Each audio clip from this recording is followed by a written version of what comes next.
네 번째, 구속사의 인물들은 전부 자신을 던져가지고 장래 유업을 믿고 순종했던 사람들이에요. 아까 말한 사람들이 있잖아요. 노아, 탁월한 사람, 모세, 여호수아, 그리고 수많은 사자들, 사무엘들, 다윗, 그 다음에 수많은 선지자들 있죠. 이사야, 그리고 베드로, 요한, 야고보, 바나바. 교회사에도 그런 사람들 많죠. 이레니우스, 어거스틴, 칼빈, 루터, 즈빙글리, 그 다음에 웨슬레, 그리고 파암 목사 같은 사람. 이런 사람들, 이런 시대적인 사람들의 특징이 뭐예요? 하나님이 주신 명령에 따라 자기 전부를 던진 거예요. 근데 하나님이 주신 명령이 대부분 미래에 관한 이야기예요. 앞으로 이 일을 위해서 너 앞으로 나가라. 그러니까 보장된 게 없어요. 뭐 확실한 게 없어. 아브라함 같은 경우는 어때요? 지금 이렇게 살고 있는데 이스라엘 땅으로 이민 가라는 거예요. 그 당시에. 그 당시 이민 가라면 가다가 죽는 거예요, 여러분. 강도 만나고 질병 만나서 그리고 여러 가지 때문에 죽는 일이에요. 그냥 가라면 가는 거예요, 여러분. 근데 여러분 걱정이 되잖아요. 하나님이 가라고 했기 때문에 그 말을 믿고 가면 하나님이 역사를 해요. 왔던 강도도 어때요? 하나님이 기가 막히게 도망가게 하고요. 그야말로 쉽게 말해서 같이 가는 팀 안에 일어난 전염병도 기가 막히게 하나님께서 막아주시고, 그래 살게 하는 거 아니에요, 하나님? 그러니까 하나님이 하신 말씀을 내가 믿으면 그 말은 하나님이 책임지는 거예요. 근데 우리가 믿다가 도중에 그걸 안 믿어버린 거 어려움이 오는 거예요. 여러분 그거 아셔야 돼요, 여러분. 천생배필이라고 믿었다고 왜 이혼하나요? 천생배필이라고 믿었을 땐 잘 살았는데 자꾸 시험이 들고 싸우다 보니까 천생배필이 아니라고 생각을 하니까 이혼하는 거예요, 여러분. 천생배필을 계속 믿으면요, 하나님 기가 막히게 두 사람 다 뜯어 고쳐버려요. 그리고 나중에 역시 우리는 천생배필이었어, 그렇게 되는 거예요. 교회도 그래요. 하나님 붙이신 교회다 믿어요. 근데 여러 가지 시험 들 일이 있어. 그럼에도 불구하고 하나님 붙였어. 그러면 좋은 교회다고 마지막 고백하는 날이 오는 거예요, 여러분. 직장도 그래요. 처음에는 정말 하나님 보내셨다고 생각했는데 어때요? 좀 지나고 보면 힘든 일이 많고 너무너무 시험들 일이 많잖아. 근데 어때? 하나님 확실히 이 직장 보낸 거야.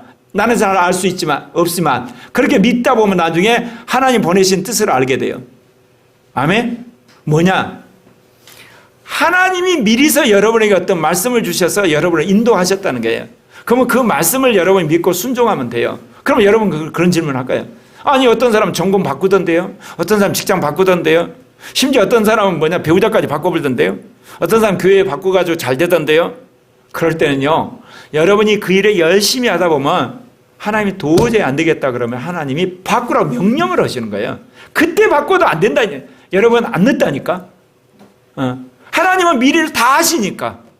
그리고 우리의 모든 전부를 준비해서 가장 최고의 길로 준비하시기 때문에 미리서 걱정하고 미리서 고민하고 미리서 여러분 스스로 이렇게 자각하고 그럴 필요 없다, 그 이야기예요.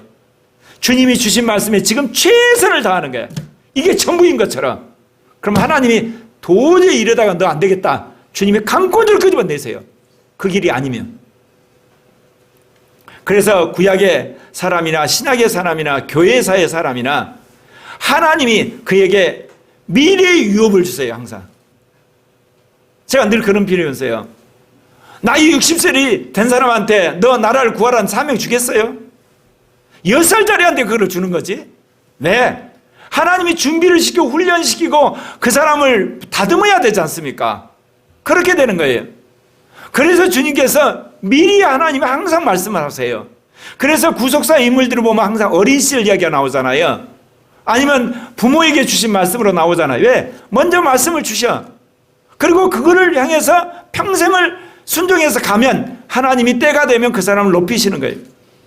나는 코리아교회에 있는 지금 어린아이들, 청소년들, 청년들 반드시 쓴다고 믿어요. 왜? 하나님이 코리아교회를 통해가지고 5,300만 뿐만 아니라 8천만 원 움직이는 교회로 쓸 텐데 그 다음 세대의 복음화를 누가 할 거예요? 여기 있는 어린아이들, 청소년, 청년들이 그 바톤 받을 거 아니에요? 누구한테 이걸 맡기냐고. 삼위적 계시를 알아요? 임마누엘의 복음을 알아요? 이기는 자를 알아요? 첫째 부활을 알아요? 누가 알아요 그거를? 오죽 오신생 말도 안 들어왔는데 어떻게 그런 사람이 이 교회에 와서 지도자가 되겠냐고. 앞으로 우리 세월 임마누엘 복음단 지도자가 되고 임마누엘 신학교 교수가 되겠냐고. 우리 교회가 똑똑한 사람들 데다가 쓰는 교회예요? 아니에요 여러분. 그런 목회를 하면 나 벌써 이렇게 안 해요 여러분. 영으로 사는 사람, 정말 세계를 움직일 만한 사람, 아시아를 움직일 사람, 민족을 움직일 사람을 키우는 교회라니까. 그렇다면 여러분, 하나님이 먼저 여러분에게 말씀을 주시고, 네.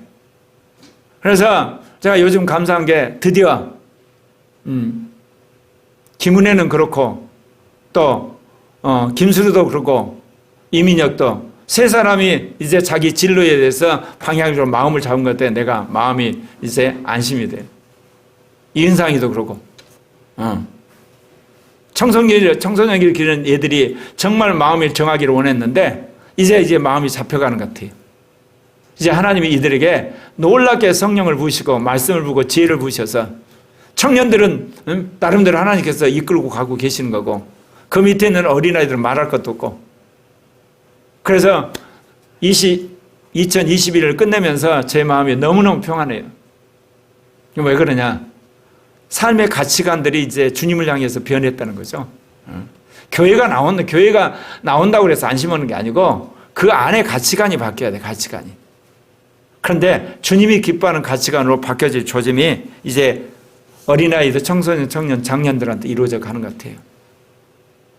사랑하는 형제 자매 여러분, 하나님이 고리아 교회를 쓰시고자 작정을 하셨어요. 네. 그렇기 때문에 하나님이 여러분을 먼저 부르신 거예요. 그럼 먼저 부르셔서 뭐 하시겠어요? 말씀을 먼저 주세요. 그 말씀을 먼저 믿게 하시는 거예요. 그 말씀을 믿고 준비할 때 하나님이 여러분 쓰시는 겁니다. 히브리서 11장 24절 26절 모세에 관한 이야기입니다. 믿음으로 모세는 장성하여 바로의 공주의 아들이라 칭함 받기를 거절하고 도리어 하나님의 백성과 함께 고난받기를 잠시 죄악의 낙을 누리는 것보다 더 좋아하고 그리스도를 위하여 받는 수모를 애굽의 모든 부보다 더 큰 재물로 여겼으니 이는 상주심을 바라봄이니라. 여러분, 하나님이 주신 말씀에 따라 기득권을 버리고 정말 주님을 순종할 때 더 하나님 축복받는 거예요. 제가 늘 그런 이야기하죠. 제가 왜 이렇게 목회하겠어요? 조영기 목사님 정말 전심으로 목회해가지고 교인 78만 명, 전 세계 최대의 교회를 세우셨어요. 그런데도 불구하고 대한민국 움직이지 못했어. 그랬음에도 불구하고 통일의 지도자가 못 됐어. 그런데 여러분 8천만 원 움직이고 여러분 45가 아시아 선교기지를 만들면 그거 되겠어요? 그럼 어떻게 해야 되겠어요? 그래서 65년 동안 제가 기는 거예요. 하나님 그 말씀을 주셨기 때문에 하나님이 하실 때까지. 그런데 하나님이 그 모든 지금 나라의 상황, 남북한 상황, 동북아시아 세계적 상황이 도래하고 있잖아. 새로운 제3의 기독교 시대. 하나님 시작하고 계시잖아요. 영으로 살아가는 그리스도인, 성령 안에 살아가는 교회, 그야말로 미래를 선점하는 교회로 하나님 이끌어 가시잖아요. 그거를 준비하고 있다니까요. 고리아 교회. 여러분 믿으시길 바랍니다. 저번 금요일 날 박미자 간사님이 그 이야기를 한 거 보고 내가 은혜를 받아서 코리아 교회에 붙어 있기만 하면 반드시 변한다. 맞아요. 안 변할 수가 없어요. 왜냐? 제가 변화시키는 사람이니까. 옛사람을 뜯어고치고 육신의 십자가 못 박으라 그럴 테고 원죄에 죽으라 그럴 테고 그리고 율법에 죽고 세상에 대해 끊으라고 그러고 오직 하나님 나라를 위해 살고 새로운 피조물로 살고 영으로 살고 그다음에 새로운 영혼의 법을 살고 그야말로 주님이 주신 의의 종으로 살았는데 그 사람은 안 변하고 변하겠어요? 붙어 있는 한 변하게 돼 있어요. 그리고 쓰임받게 돼 있는 거고. 여러분 구속사에서 하나님이 모든 사람들에게 미래에 대한 소망을 주세요. 오늘부터 여러분 스스로 한번 돌아보십시오. 나는 앞으로 뭐를 위해 살 건가? 어떻게 살 것인가? 그리고 나는 어디에 쓰임받을까? 지금 있는 일 점검하시고 그게 마음에 안 들고 감동이 안 오면 주님 앞에 여러분 구하시고 저랑 같이 신목사님이랑 간사님들이랑 같이 분별해서 새로운 진로로 가도록 하십시오.